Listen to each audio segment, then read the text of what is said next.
horas e 32 minutos, 32 graus é a temperatura em Montenegro. Começa mais uma edição do Estúdio Aberto, hoje com a presença de Edgar Becker. Tudo bem, Edgar? Tudo bom, Clarice? Tudo bom, muito calor, né? Calor, fim de semana promete, 40 graus. Pois é, temperatura ontem que chegou aos 42 graus em Montenegro, um absurdo, um recorde de temperaturas. Ah, sem dúvida nenhuma, né? Estamos enfrentando aí um verão com estatísticas aí de mais de 100 anos, né? Exatamente. Né? É um recorde e as temperaturas que prometem continuar elevadas até o final do mês. Sem dúvida, vamos esperar. Mais 15 dias pelo menos de intenso calor. E para quem acredita, né, os amaricás aí na beira das estradas já estão florindo. Então, segundo a sabedoria popular, quando o amaricá floresce mais cedo, é sinal de que o inverno chega mais cedo e chega mais forte. Vamos ver se a natureza não está nos pregando uma peça nisso aí. Pois é, o que vai ser da gente com um verão desses e com um inverno intenso. Exatamente. Edgar, vamos aos destaques de hoje aqui da cidade. No portal JP News a gente traz algumas notícias que estão mexendo com a opinião da população aqui de Montenegro. Uma delas é referente à situação da creche Promorar. Na semana passada nós noticiamos aqui algumas denúncias que foram encaminhadas ao Ministério Público por uma ex-funcionária da creche Promorar. Ela acusa a coordenadora da creche de fraude no registro do cartão ponto, de desviar alguns mantimentos que eram destinados às crianças e também acusa uma técnica de enfermagem lá do educandário de praticar maus tratos contra as crianças e não aplicar a medicação indicada pelo médico para uma das crianças. Essa semana nós fomos em busca do outro lado da história, né, a ouvir as outras versões, e nós fomos em busca então das mães. As mães lá da creche Promorar, cerca de 30 mães, estão solicitando a instalação de câmeras de monitoramento no educandário. Elas se sentem inseguras com a situação e acreditam que a partir do momento que forem implantadas câmeras lá, elas vão ter essa segurança restabelecida. Vai ser uma forma de ter um pouco mais de sossego ao deixar as crianças lá. Não, sem dúvida. Essas questões todas aí, elas passam por uma questão muito simples, né? Que é o problema da gestão. Né? A gestão administrativa. Então, denúncias de funcionários, conflitos internos, enfim, sempre acontecem e acontecem em qualquer empresa. Mas o fato é que a creche do Promorar, pelas suas características, que lida com crianças, enfim, deve prestar um serviço de assistência, de cuidados, enfim, em todas as áreas, né? Essa questão da gestão, ela deve ser mais rigorosa, né? Então, o que nos parece que esses assuntos todos seriam encerrados, tanto na creche Promorar, como em outras instituições que seguidamente vêm a público denúncias, discussões entre os próprios funcionários, se houvesse uma gestão administrativa mais rigorosa, mais técnica, né? E isto está aí nos livros de administração, nas boas práticas de gestão hoje em dia, em qualquer lugar exige esse tipo de atitude das boas práticas de gestão. Então, a colocação de câmeras, o controle de ponto, de funcionários, o controle da atuação dos funcionários que lidam com crianças, ou enfim, ou com estudantes, né? O controle de estoque de alimentos, enfim, isso tudo tem a ver com essa prática de gestão que eu estou falando, né? Então, talvez seja antes de fazer qualquer investimento, que essas pessoas que estão administrando esses órgãos, prestadores de serviços públicos ou privados que têm relação com o público, enfim, né, com o serviço público, né, se essas pessoas fossem treinadas como administradores, como gestores e compreendessem perfeitamente a legislação trabalhista, a parte financeira, as questões administrativas, né, as metas, os recursos. Porque é comum, né? Esse é o tipo do assunto que já está ficando chato, ele se sucede anualmente, enfim, né? Assim como a falta de recursos, são feitas campanhas, né?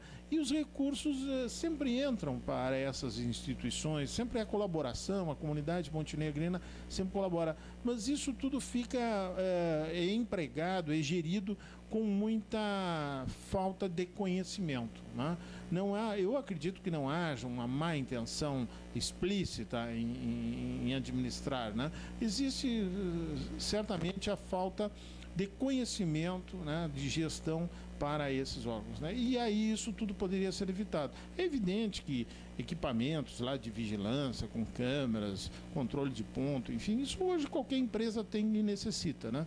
Mas isso não é o centro da questão. Se não mudar a forma de gestão, treinar os gestores, dar conhecimentos legais a eles, enfim, das boas práticas de que a atividade exige, eu acho que isso vai continuar. É a minha opinião sobre este caso especificamente. Ok, Edgar, agora são 11 horas e 36 minutos. Estamos aqui apresentando o programa Estúdio Aberto, hoje comandado por mim, Clarice Almeida. Enquanto o Adriano está de férias, eu sigo à frente do programa e conto com a presença então do Edgar, que está aqui comentando alguns dos principais destaques do nosso portal, que traz ainda: acidente de trânsito é registrado como lesão corporal culposa. Um motociclista, Gabriel Dias, sofreu um acidente no último dia 3, por volta da 1h, na Rua das Margaridas, no bairro Estação. Ele atravessou um buraco com paralelepípedos que estavam expostos e acabou perdendo o controle do veículo, o que ocasionou na sua queda. Ele sofreu uma série de lesões e se dirigiu até a delegacia de Montenegro para prestar ocorrência sobre o fato. Isso porque, segundo ele, há cerca de 4 meses os buracos estão expostos, inclusive com um problema de esgoto correndo a céu aberto, sem nenhuma sinalização. Quando ele foi tentar fazer a travessia desse local, então ele acabou caindo e se machucando bastante. E voltamos à questão da gestão de novo, né, Clarice? As obras nas vias públicas, elas são responsabilidade do poder público, municipal, né? Então, qualquer tipo de obra, qualquer intervenção que é feita, ela deve ser sinalizada convenientemente e executada dentro de um prazo razoável, né? Também é de se questionar, né, que muitas vezes, como ele disse, o buraco estava aberto há 4 meses, né? Talvez ele devesse andar um pouco mais devagar e com mais um pouco de atenção no local, né? Talvez evitasse o incômodo do acidente para ele. Mas o fato é que isso vale para qualquer motorista, qualquer cidadão aí que esteja dirigindo qualquer tipo de veículo, seja carro, motocicleta, enfim, bicicleta, o que for, né? As obras e os problemas na via pública são de responsabilidade do município, né? E aí o cidadão está no direito dele de procurar a responsabilidade. As obras devem ser sinalizadas, né? Os problemas devem ser sinalizados, como em qualquer lugar. Quando é muito comum, e os nossos ouvintes podem entender bem isso, assim, ó, quando se vai a um banco, por exemplo, bem organizado, a faxineira está lá fazendo, ela coloca uma plaquinha: cuidado, piso molhado. Então, aquele tipo de sinalização está demonstrando que ali as pessoas devem tomar cuidado. Isso ocorre nos supermercados, nos hospitais, né? Ontem à noite eu estava observando uma equipe da AS Sul fazendo a troca de um transformador à noite, próximo à minha residência. O que aconteceu? Eles levaram praticamente 40 minutos estabelecendo um cerco local, sinalizando onde o caminhão pararia, porque operaram com um guincho, uma equipe grande, umas 12 pessoas trabalhando à noite, um transformador de grande porte, enfim. Mas eles levaram muito tempo sinalizando, colocando cones, placas, avisos, né, luzes intermitentes, enfim. Então, esta preocupação, isto é organização, isso é gestão. Então, o município deve ter cuidado com isso, né? Se surge um buraco decorrente de qualquer problema, de um afundamento, de chuva, enfim, o município deve prontamente isolar aquele local, sinalizar. Para isso, ele precisa ter uma equipe volante de fiscalização, andando pela cidade permanentemente, né? A mesma coisa observando as luzes à noite que estão queimadas, enfim, que podem causar um problema. Se um semáforo está com a luz queimada, enfim, isso pode gerar um problema, um acidente de trânsito. E certo cidadão que aciona o responsável. Porque são frequentes os casos que o município aciona os cidadãos porque não colocaram a pedra correta na calçada, não fizeram isso, não fizeram aquilo, o rebaixo não foi bem colocado. Então, a lei ela deve valer para os dois lados, né? Voltamos à questão inicial. É um problema de gestão. O município deve se organizar, criar uma equipe de fiscalização permanente, andando por aí dia e noite, que é para isso que ele existe, né, para evitar esses problemas. Bom, continuando nessa linha de raciocínio, o prefeito Paulo Azeredo se reuniu na manhã de ontem com técnicos da prefeitura e decidiu que vai reencaminhar ao DAER o projeto de instalação de semáforos na RS 287, no bairro Panorama e também na ligação de acesso ao bairro Santo Antônio.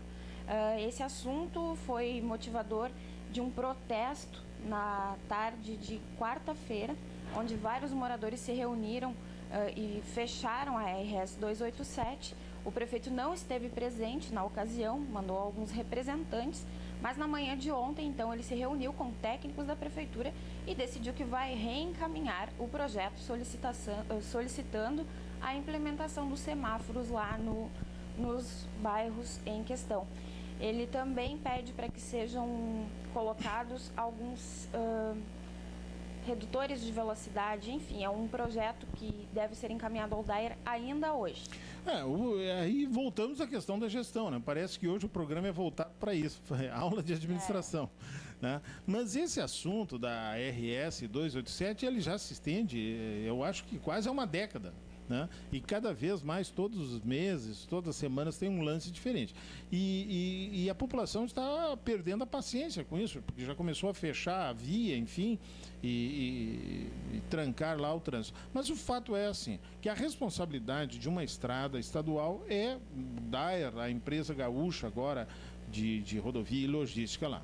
Né? E a prefeitura também, ela tem lá os seus técnicos, enfim, que fazem projetos. Mas me parece que esse assunto ele está se estendendo demais. Né? É muita apreciação técnica, é muita reunião, é muita coisa para tão pouca. O fato é que não adianta se propor medidas que contrariam a legislação de trânsito. Aquilo ali é uma estrada estadual que corta a cidade, infelizmente. Né? A cidade cresceu e cercou a cidade. A rodovia, né? A cidade cresceu e cercou a rodovia. E causam os problemas todos assim. Então, se a rodovia não for reformada e adequada à nova realidade, isso sempre vai continuar acontecendo. Então, a rodovia, ela passa na área urbana, ela precisa ser cercada com guarda-reios, com muros, com cercas, né, elevadas e serem criadas passagens para os pedestres, passagens de nível, que se chamam, né? Por cima de cada rodovia ali, de ferro, enfim, passagem como acontece em todo o Brasil. Mas o fato é que muitas vezes são pedidos rotatórias elevadas, de altíssimo custo, que já se sabe que aquele projeto não vai acontecer, né? Então isso serve para uma exploração política, enfim, e quem sofre é a população, né? Então, se a rodovia fosse reformada, cercada convenientemente, já que passa dentro de uma área urbana, né? E fossem criadas ali várias passagens de nível, né, para garantir a segurança dos pedestres que têm necessidade de passar de um lado do rodovia, esse assunto já teria sido encerrado. Né? O fato é que ele é sempre levado a uma situação extrema, demorada, complicada, e isso não é bom. Por isso que dá o problema de gestão e quem sofre é a população. Bom, Edgar, parece que a prefeitura está bastante preocupada com os festejos na cidade. Paralelo às informações do DAER, foi divulgado ontem também o calendário de festas do município, que começam já na próxima semana com a segunda edição do Festival do Peixe, das Artes e do Artesanato, evento que acontece nos dias 15 e 16 lá no Cais Porto das Laranjeiras. Logo após, do dia 28 ao dia 2 de março, acontece o segundo rodeio da integração no Parque Centenário.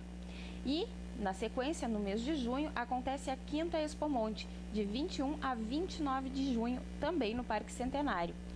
Ainda está prevista a abertura da safra de citros para o dia 21 de maio, que será em uma propriedade do interior, ainda não divulgada. E também já estamos com o calendário pronto para a Semana Farroupilha, que vai de 14 a 20 de setembro, com atrações no Parque Centenário. Além da Semana Farroupilha, a administração já divulgou também alguns itens referentes ao Natal Iluminado, que ocorre lá no mês de dezembro, ou seja, a programação de festas já está completa. Pode-se concordar ou não, é uma decisão da administração municipal, né, de promover tais eventos, né. Ela deve ter uma estratégia para isso aí, deve ter os motivos que seria interessante que fossem documentados, expostos à população. Talvez isso integre um planejamento turístico, alguma coisa assim, no sentido de movimentar aqui a área da cidade, ou integre um planejamento comercial, no sentido de melhorar a circulação de riqueza na cidade, alguma coisa assim. Mas o fato é que isso não está bem claro, né? Então, vamos dizer assim, a crítica é nesse sentido. Por outro lado, a liberação antecipada e a formalização de compromissos em realizar tais festas, né, geram um compromisso para a administração municipal, que vai ter que fazer um evento de boa qualidade, né, sem atrasos, sem desculpas para a falta de planejamento. Já que divulgou tão cedo, vai ter bastante tempo para planejar e fazer uma boa aplicação dos recursos, que certamente serão gastos, né, recursos públicos certamente serão gastos nesses eventos. Pelo mínimo que seja, né, esses recursos serão públicos e devem ter uma boa aplicação e uma boa comprovação, enfim, né? Então, essa aí é uma situação bastante interessante, né? Pode-se não concordar com tantos eventos, não se ter uma finalidade maior nisso aí, enfim, né? Causar até um desgaste da imagem do município, que fica atrelado assim, a uma questão muito festiva, enfim, isso é uma questão a se discutir. Mas o fato é que, como foi divulgado com antecedência, tem que planejar bem. Vamos ver o que acontece. Bom, Edgar, alguns munícipes comentam que não seria propício festas em meio a tantas necessidades que o município tem. O município possui várias obras de infraestruturas necessárias a serem realizadas e não estão sendo feitas. Existe um grande número de problemas envolvendo buracos na cidade, várias ruas, inclusive na rua Alagoas, uma quadra inteira está desmoronando devido aos buracos. E o que as pessoas alegam é que o prefeito quer trazer turistas para a cidade, mas vai mostrar o quê? Vai mostrar os problemas existentes nela, porque, claro, para se deslocarem até os locais dos eventos, a população vai circular pela cidade, vai ver problemas de calçadas, problemas de esgoto, enfim, toda essa questão. Clarice, certamente as pessoas têm razão. A opinião pública, ela sempre tem razão. Ela pode ser extremada, enfim, mas ela sempre tem. O consenso da população, ele sempre é importante, né? O fato é que tudo a gente pode fazer uma comparação com a nossa casa. Quer dizer, se nós temos um problema na nossa casa está caindo lá o assoalho, tem problema de goteira, enfim, nós temos que segurar, né, o dinheiro do orçamento familiar e resolver os problemas. E não promover uma festa, uma churrascada no quintal todo fim de semana. Alguma coisa não está certa nesse sentido. E assim é o município, né?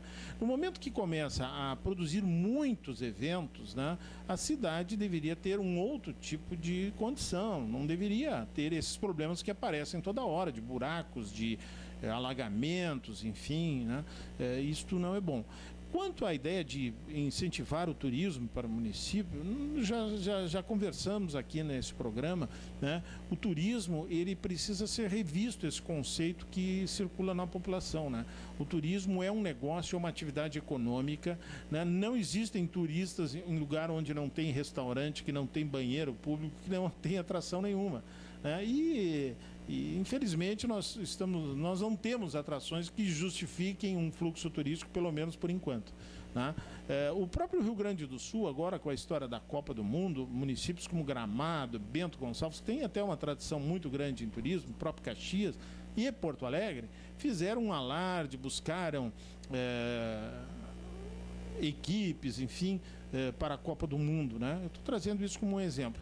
E somente uma equipe de todas as equipes que vão disputar o Campeonato Mundial vai ficar no Rio Grande do Sul, em Viamão, que é o país, o Equador, né? Um país que vai trazer certamente pouca gente, até pela capacidade financeira do país, né, para Viamão. Então, todos os outros situações que foram propostas, enfim, não foram aceitas. Por quê? Porque nós temos dificuldade no aeroporto. Nosso aeroporto, em junho, ele pode fechar 3, 4 dias, né? A pista é pequena, não tem lá a sinalização para neblina, né? As atrações, o número de hotéis de 4 e 5 estrelas é muito pequeno, né? O serviço é muito ruim, né? Os restaurantes, enfim, são caros e não são bons, não tem um padrão internacional. Nós, montenegrinos e gaúchos, estamos acostumados com uma realidade que não é a realidade do mundo, do turismo. É uma realidade já diferente de São Paulo.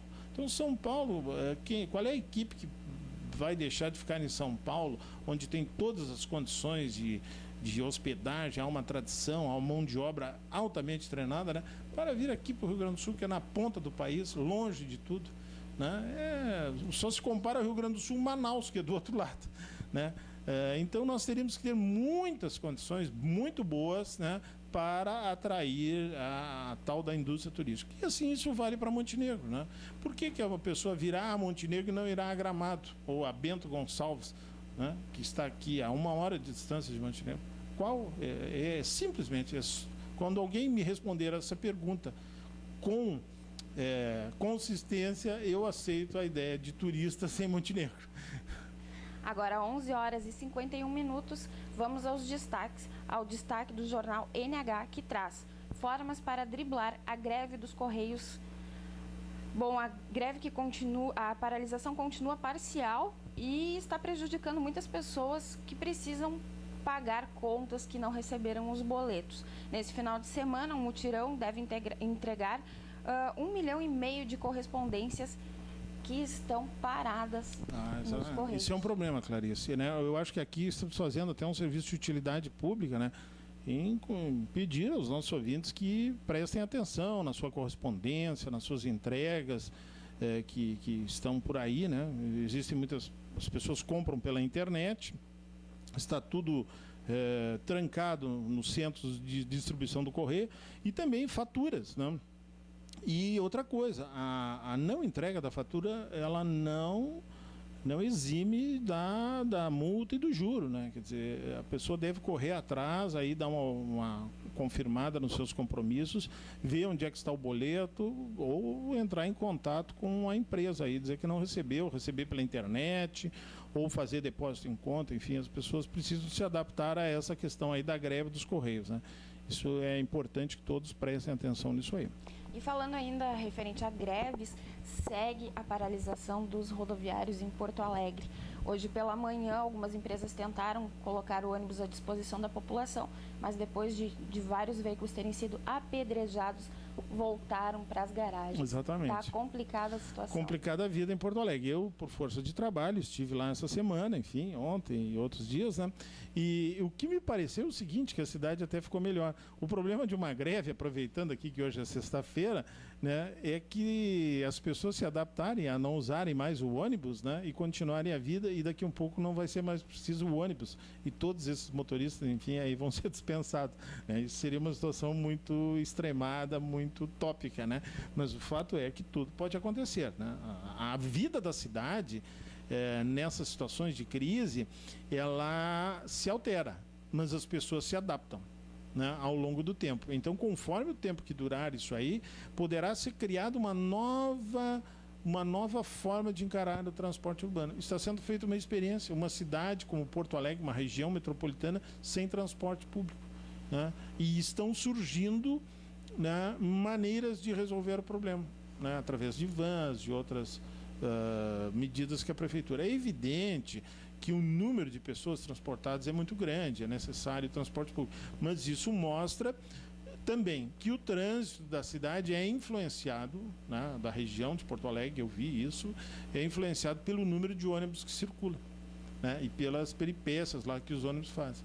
Então, disso aí deve sair o ensinamento. Mas o fato é também que o serviço público, os serviços públicos de transporte, enfim, e agora, daqui uns dias começa a discussão sobre água, né, o suprimento de água, esgoto e energia, isso cada vez mais precisa ser aperfeiçoado, né? Como existe na Europa, enfim, né? Os Estados Unidos estão enfrentando uma situação contrária ao Brasil, aqui de extremo frio, e as cidades continuam andando, né?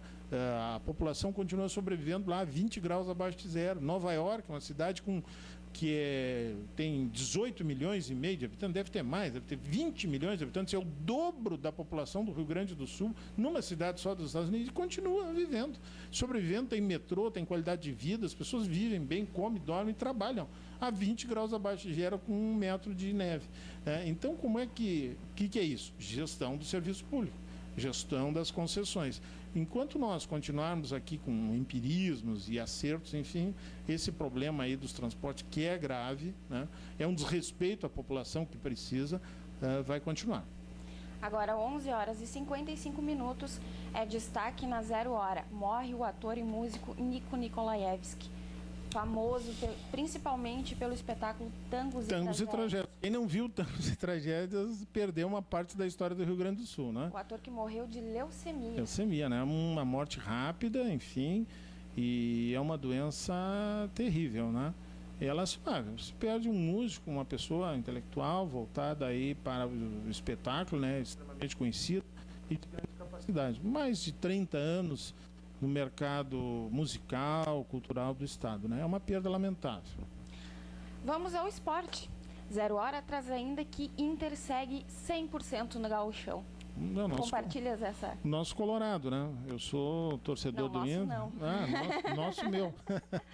Mas o Internacional vai indo. Jogou com times do interior, né? Ele, por pior que seja o time, ele tem mais preparo físico, é melhor... né? Mas isso aí, eu acho que os treinadores, tanto do Inter como do Grêmio, encaram como uma fase de treinamento para os torneios maiores, né? Grêmio que está se preparando já para o Grenal de domingo e que promete mudanças. O técnico diz que terão novidades no time, porém ainda não divulgou o que está previsto aí para acontecer. O Grêmio ele está numa situação mais complicada, vamos dizer assim, politicamente, porque se o Grenal é Grenal, né? Mas se o Grêmio perder o Grenal e perder numa condição muito ruim, a coisa vai ficar difícil para o treinador do Grêmio e para algumas estrelas ali do time que não tem rendido a contento, né? Então é um jogo de comparação, principalmente, não é um jogo de definição, mas é um jogo de comparação entre times, entre torcidas aí, e projeta os resultados para o ano. Então, futebol é isso, né? A preocupação do Grêmio, sem dúvida nenhuma, é fazer uma boa figura na Libertadores, né? Para garantir boas rendas e prosseguir no torneio aí neste ano, que é um ano atípico, tem Copa do Mundo, vai ter muita interrupção, enfim, né? Então os times precisam sobreviver, ter renda, né? E o Internacional, ele precisa fazer uma boa figura no Campeonato Brasileiro, tentar ganhar no Campeonato Brasileiro, também que começa daqui a uns tempos mais aí, né? Eu acho que são as duas metas e os times vão ter que tomar jeito para tentar chegar nesse objetivo. Agora, 11 horas e 58 minutos, destaque na Folha de São Paulo. Com o alívio da gasolina, inflação é a menor para janeiro desde 2009. A taxa ficou 0,55%, influenciada também por queda no preço das passagens aéreas. A estatística, ela precisa ser lida com calma, né? Os dados estatísticos aí. Ele diz a menor para janeiro desde 2009. Então, é menor para janeiro. Vamos ver o que acontece no acumulado, janeiro, fevereiro e março, né? Mas o fato é que a inflação, ela continua por aí. Muita gente não sabe o que é inflação, não conviveu com os problemas inflacionários, né? O desgaste que isso gera no dinheiro. A inflação é pior que juro alto, né? E esperamos, então, que o governo tenha cabeça, tenha juízo e mantenha esse negócio sob controle aí. Ok, Edgar, agora são 11 horas e 59 minutos. O Estúdio Aberto vai ficando por aqui. Obrigada pela tua participação. E até a próxima semana. A próxima semana que segue com o Adriano Alves de volta aqui no Estúdio Aberto. Eu vou pedir para trocar a apresentadora, que é bem melhor. Ok, obrigada a todos que nos acompanharam. Um bom final de semana e fique agora com a boa música da RPM.